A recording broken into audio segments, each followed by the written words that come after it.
നമസ്കാരം. Aroor vision news ചാനലിലേക്ക് സ്വാഗതം.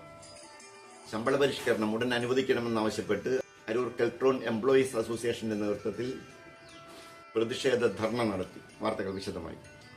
കെൽട്രോൺ എംപ്ലോയീസിന്റെ ശമ്പള പരിഷ്കരണം സർക്കാരിന്റെ സജീവ ചർച്ചയിലുണ്ടെന്ന് CPIM സംസ്ഥാന സെക്രട്ടേറിയറ്റ് അംഗവും CITU സംസ്ഥാന സെക്രട്ടറിയുമായ CB ചന്ദ്രബാബു കെൽട്രോൺ ക്യാമ്പസിലുള്ള കെൽട്രാക്ക് എഡ്യൂക്കേഷണൽ ഇൻസ്റ്റിറ്റ്യൂഷന്റെ നവീകരണവും ആ സ്ഥാപനത്തിന്റെ പ്രശ്നപരിഹാരങ്ങളും സർക്കാർ പരിഗണിക്കുന്നുണ്ടെന്നും അദ്ദേഹം കൂട്ടിച്ചേർത്തു. അരൂരിലെ കെൽട്രോൺ കമ്പനിക്ക് മുന്നിൽ ജീവനക്കാരുടെ പ്രക്ഷോഭ പരിപാടി ഉദ്ഘാടനം ചെയ്ത് സംസാരിക്കുകയായിരുന്നു CB ചന്ദ്രബാബു. 2017 കാലാവധി പൂർത്തിയാക്കിയ ശമ്പള പരിഷ്കരണം നടപ്പിലാക്കാനുള്ള മാനേജ്മെന്റ് ട്രേഡ് യൂണിയൻ ധാരണ അംഗീകരിക്കുക എന്ന മുദ്രാവാക്യം ഉയർത്തി ജനുവരി 15 വ്യാപകമായി നടക്കാൻ പോകുന്ന പണിമുടക്കിന് മുന്നോടിയായി അരൂർ കെൽട്രോൺ കമ്പനിയുടെ മുന്നിൽ ഇന്ന് ജനുവരി 6 തിങ്കളാഴ്ച രാവിലെ നടന്ന വിശദീകരണ യോഗം CITU സംസ്ഥാന സെക്രട്ടറി CB ചന്ദ്രബാബു ഉദ്ഘാടനം ചെയ്തു. 2001 മുതൽ 2006 വരെ ഇവിടെ അധികാരത്തിലുണ്ടായിരുന്നത് UDF ഗവൺമെന്റ് ആയിരുന്നു. ആദ്യഘട്ടത്തിൽ ശ്രീ കരുണാകരൻ, പിന്നീട് ശ്രീ ഉമ്മൻചാണ്ടി. വ്യവസായ മന്ത്രിമാർ രണ്ടുപേര് മാറി മാറി വരികയുണ്ടായി. ശ്രീ കുഞ്ഞാലിക്കുട്ടി വ്യവസായ മന്ത്രിയായിരിക്കുമ്പോൾ കെൽട്രോണിൻ്റെ കാര്യങ്ങൾ, കൺട്രോൾസിൻ്റെ കാര്യങ്ങൾ പറയുന്നതിന് വേണ്ടി ഒരു നിവേദക സംഘവുമായി ഞങ്ങൾ അന്നത്തെ ഭാരവാഹികൾ ഈ വ്യവസായ മന്ത്രി ഒന്ന് കാണുന്നതിന് വേണ്ടി, ഞങ്ങൾ പരാതി പറയുന്നതിന് വേണ്ടി ഒരു നിവേദന കടലാസുമായിട്ട് 3 ദിവസം തിരുവനന്തപുരത്ത് കാവലിരുന്ന് അദ്ദേഹത്തെ ഒരു മുഖം കാണിക്കാൻ വേണ്ടി ശ്രമിച്ചു. കാണാൻ കഴിഞ്ഞില്ല. കടലാസ് കൊടുത്തിട്ട് ഞങ്ങൾ തിരിച്ചു പോരുകയുണ്ടായി.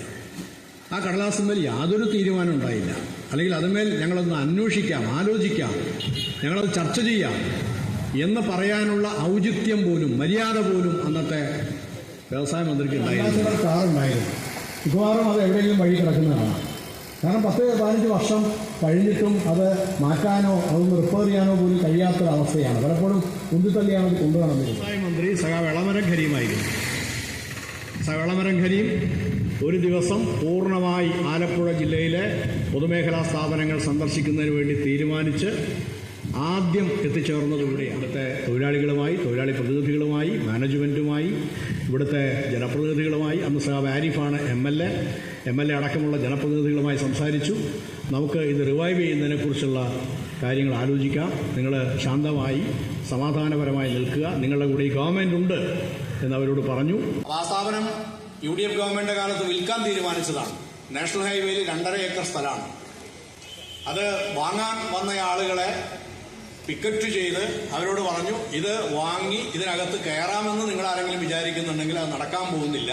അങ്ങനെ വരുന്നവന്റെ കാല് ഞങ്ങൾ വെട്ടും. പാനലും മറ്റു സാധനങ്ങളും എല്ലാം ഉത്പാദിപ്പിക്കാൻ കഴിയുന്ന ഒന്നാന്തരം ഒരു ഫാക്ടറിയാണ് ഇത്, അതിനുവേണ്ടി ഉപയോഗിക്കാമെന്ന് തീരുമാനിച്ചു. അതിന്റെ അടിസ്ഥാനത്തിൽ അദ്ദേഹം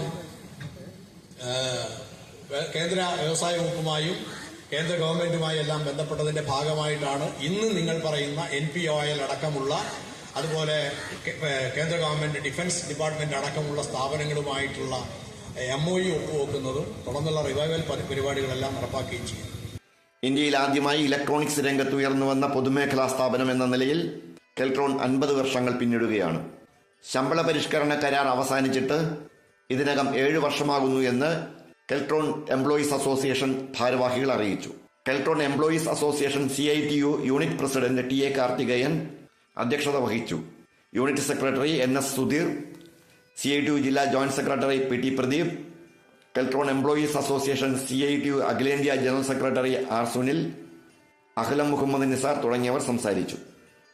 നേട്ടങ്ങൾ കൈവരിക്കുന്നതിന് തീർച്ചയായും നമ്മൾ ഒരുമിച്ച് ശബ്ദമുയർത്തിക്കൊണ്ട് മാത്രമേ അത് കഴിയൂ. അതിനു വേണ്ടിയിട്ടുള്ള പരിശ്രമത്തിന്റെ ഭാഗമായിട്ടാണ് കെൽട്രോൺ എംപ്ലോയീസ് അസോസിയേഷൻ ഈ പ്രക്ഷോഭം സംഘടിപ്പിച്ചുകൊണ്ടിരിക്കുന്നത്. ഒരുമിച്ച് നിന്നാൽ മാത്രമേ, യോജിച്ച് പോരാടിയാൽ മാത്രമേ ഏത് അവകാശങ്ങളും ആനുകൂല്യങ്ങളും നമുക്ക് നേടിയെടുക്കാൻ കഴിയുമെന്ന തിരിച്ചറിവോടുകൂടി നമുക്ക് മുമ്പോട്ട് പോകാൻ കഴിയണം എന്ന് മാത്രം ചൂണ്ടിക്കാണിച്ചുകൊണ്ട് ഈ പ്രക്ഷോഭത്തിന് CITUവിന്റെ എല്ലാവിധ പിന്തുണയും ഇവിടെ പ്രഖ്യാപിച്ചുകൊണ്ട്, അറിയിച്ചുകൊണ്ട്, നിങ്ങളെല്ലാം അഭിവാദ്യം ചെയ്തുകൊണ്ട് ഈ പ്രതിഷേധ വിശദീകരണ യോഗം ഔപചാരികമായി ഉദ്ഘാടനം ചെയ്തുകൊണ്ട് എന്റെ വാക്കുകൾ ചുരുക്കുന്നു. അരൂർ വിഷൻ ന്യൂസിന് വേണ്ടി LS അശോക് കുമാർ. നന്ദി.